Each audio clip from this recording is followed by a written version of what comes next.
चलिए आज समझते हैं प्राचीन भारत की सामाजिक व्यवस्था को परत दर परत। तो क्या आज की जाति व्यवस्था हमेशा से ऐसी ही थी? जवाब शायद थोड़ा हैरान करने वाला हो। शुरुआत करते हैं सिंधु घाटी से, जहां समाज वर्गों में नहीं बल्कि पेशे के आधार पर बटा था। ये समूह पूरी तरह काम पर आधारित है और हैरानी की बात यह है कि इनमें ज्यादा आर्थिक फर्क नहीं था। फिर आया प्रारंभिक ऋग्वैदिक काल, जो सहयोग और समानता पर आधारित था। यहाँ तक कि लैंगिक समानता भी थी।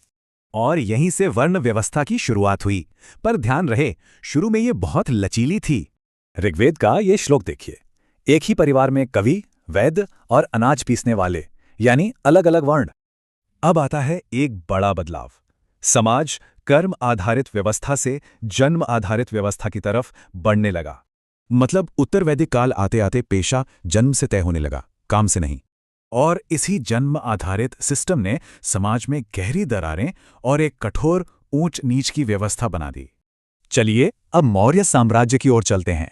यहां प्रशासनिक जरूरतों ने समाज को एक नया रूप दिया। इस दौर में समाज को मोटे तौर पर 7 पेशेवर श्रेणियों में बांटा गया था। और ये श्रेणियां भी काम पर ही आधारित थीं। किसानों से लेकर दार्शनिकों तक सब शामिल थे।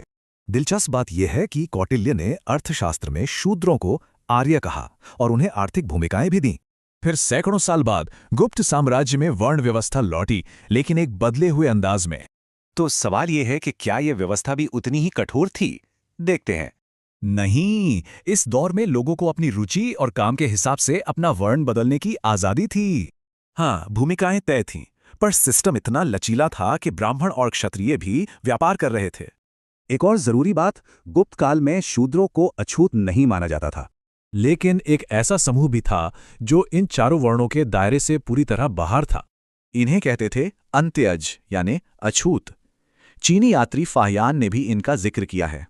इनका जीवन गांव शहरों से बाहर एकदम अलग थलग बीतता था। इन्हें समाज से दूर रहना पड़ता था। तो जैसा हमने देखा, प्राचीन भारत की सामाजिक संरचना कभी एक जैसी नहीं रही, ये हमेशा बदलती रही। सोचने वाली बात है कि काम पर आधारित एक लचीली व्यवस्था इतनी जटिल और कठोर कैसे बन गई।